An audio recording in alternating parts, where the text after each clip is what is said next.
There's not a team that we can't beat in this conference, and not a team I don't expect to beat. What we got to do is just keep getting better. The Vandal men pick up 2 huge home wins, including an upset of New Mexico State. And for the Idaho women, there were no upsets. The Vandals still undefeated 10-0, but a home test awaits. Inside the Vandals, next. Well, welcome to another week of Inside the Idaho Vandals. I'm Joey Jenkins, that's Tom Purvis. And Tom, you heard Coach Verlin pretty happy and excited about what the Vandals were able to do. Back-to-back conference wins for the first time this season. Well, when New Mexico State came in here, they were 18-6 overall, 18-7 overall coming in here. And that's just a huge win for them. They come in with 7'5" Cimbalar, and what a brilliant move by Coach Verlin to go small, to run Cimbalar, make him come out and guard. I saw this one picture over the weekend on Facebook of Glendine and Cimbalar playing against each other, and the height differential there was just, it was obscene. But I mean, a great game plan by this team, and how exciting is it to get that win? Then they turn around, they beat UTPA, kind of an ugly win there, but Steven Madison hitting a huge 3 in that game. This was a great performance by them. What do you think? Yeah, it was a couple of exciting wins, and really for the Idaho Vandals, they needed it. We talk about not having a hangover over Seattle U, and that's what they did. They beat New Mexico State. Then, of course, it had to be overtime. They take down Texas Pan American. The women continue to win, Tom, and we just have to continue to you almost have to write in a W whenever they go to play. One thing, though, it kind of looked scary a little bit against New Mexico State. They struggled a little bit. We're down at halftime, but a big second half comeback. Well, that was Coach Nilly. We talked last week. He said they felt this was going to be the toughest road trip of the season against New Mexico State. That first half, Joey, they looked downright sloppy. They looked sluggish. They did not look that great, but in the second half, they came out. Their defense kept them in the game. Their second half, they came out. They played a lot better. They shared the ball as a team, and Stacey Barr was huge over the weekend. Twice she had double-doubles, and then they go to UTPA on a short rest. They get into McAllen, Texas, just a couple hours before they play that game. They go and they beat them by 33, and UTPA was a good team at home.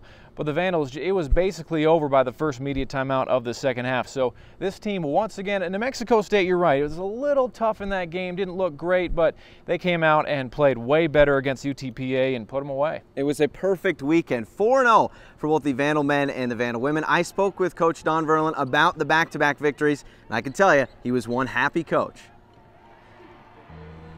Well, Coach Verlin joins us now, and Coach, pretty happy camper. You've got to be. First back-to-back conference wins for you this season. Yeah, it was a great weekend for us, no question about it. Couldn't be happier for the guys in the locker room who've worked so hard and to come out and beat a good New Mexico State team on Thursday and then follow it up with a exciting win versus Pan Am on Saturday. It was a great weekend for the Vandals, no question about it. Let's talk about Thursday. Obviously, this game, it felt big. Obviously, you get the win against New Mexico State, especially after what happened against Seattle U, bouncing back, having that win and winning it in the way you did. How big was that? How big was that for you guys mentally? Well, it's huge. Anytime you beat a good team like New Mexico State on your home court, it gives you some confidence, and it's definitely what our basketball team needed. You know, we played probably as good a game versus New Mexico State as we've played all year, and we had to beat them. And we had a number of guys step up and make big shots. Connor Hill and Glenn Deed both made big three-point shots in that second half, and it was a good way, you know, to find a way, I should say, to win versus a good New Mexico State team. You mentioned last week, you said to beat New Mexico State, you had to limit their three-pointers and you had to rebound. You only let them get 5 three-pointers, you have more than them, and then you out-rebound them. I mean, with those two things, when you talked about that last week and you looked at the film, I mean, was that a big difference for you? Yeah, exactly. You know, rebounding the ball was huge, and we out-rebounded one of the best rebounding teams, not only in our conference, but in the country. And that was probably the single reason why we won. The other thing is we did a good job defensively. We limited them to 5 three-point field goals like you mentioned. But I think the thing that we did that maybe went unseen was our ability to run the ball up the floor. We were able to put Cimbalar in a bunch of ball screens. We were able to kind of run him up and down the court, and I think he got tired. I think their team got tired as we went down the stretch, and that enabled us to make a big run down the stretch to win that game. You guys take the lead. We're sitting with just about over 6 minutes to go. But we've seen that before where you guys take the lead and then we've seen comebacks from your opponents. How big was it when you got that lead to never let it go? Well, it was great. I mean, I thought we executed very well. I thought we stuck to our game plan, and again, we made some big shots, and that was the reason why we kept that lead, and we made some good free throws, or some critical free throws down the stretch.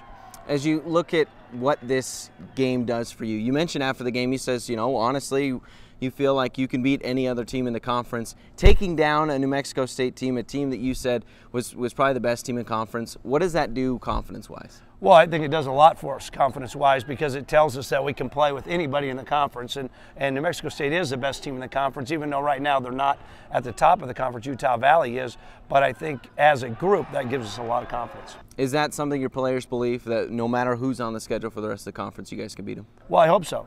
You know, that's what I've been preaching to them, and hopefully they're listening. You look at the game, obviously, and you play Texas Pan American as well. It had to be overtime, right? I mean, we couldn't have it not overtime, but you play extra time. This game was different. You turned the ball over 21 times, season high. You struggled from the field, missed your first 12 three-pointers.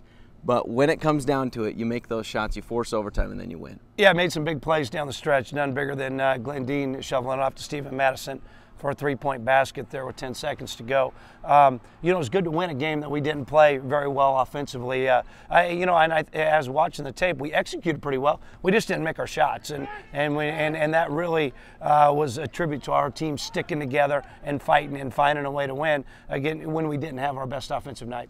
How big is that, though, when you look at it? Because things went well against New Mexico State. You mentioned, you know, only six turnovers. You have 21 in the game against Texas Pan Am. You couldn't shoot very well.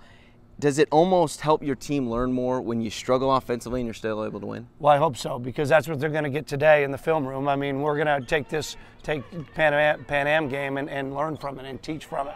Because anytime you can maybe not play your best and win, there's a lot of things you can learn from that basketball game, and hopefully we can do that and improve and keep improving as we head into the last half of conference play and into the WAC tournament. The energy at the Cowan Spectrum here, it seemed to be big on Thursday against New Mexico State, and I'm sure with the overtime game big against Texas Pan Am. Yeah, it was great energy here, especially on Saturday night. Our Readers as Leaders were here as our final night of that. It was our award ceremony, and it was great to see all those kids. I think anytime they come to the Spectrum, they add a lot of energy. Michael Picardo with the Dunks done a great job sponsoring that program, and we couldn't be happier to have those guys, to have that program, and to celebrate a win with them. Well, obviously the energy was good at the Cowan Spectrum, but now you get ready to hit the road for a couple of big games against Cal State Bakersfield and against Utah Valley. We'll talk about that next when Inside the Idaho Vandals returns.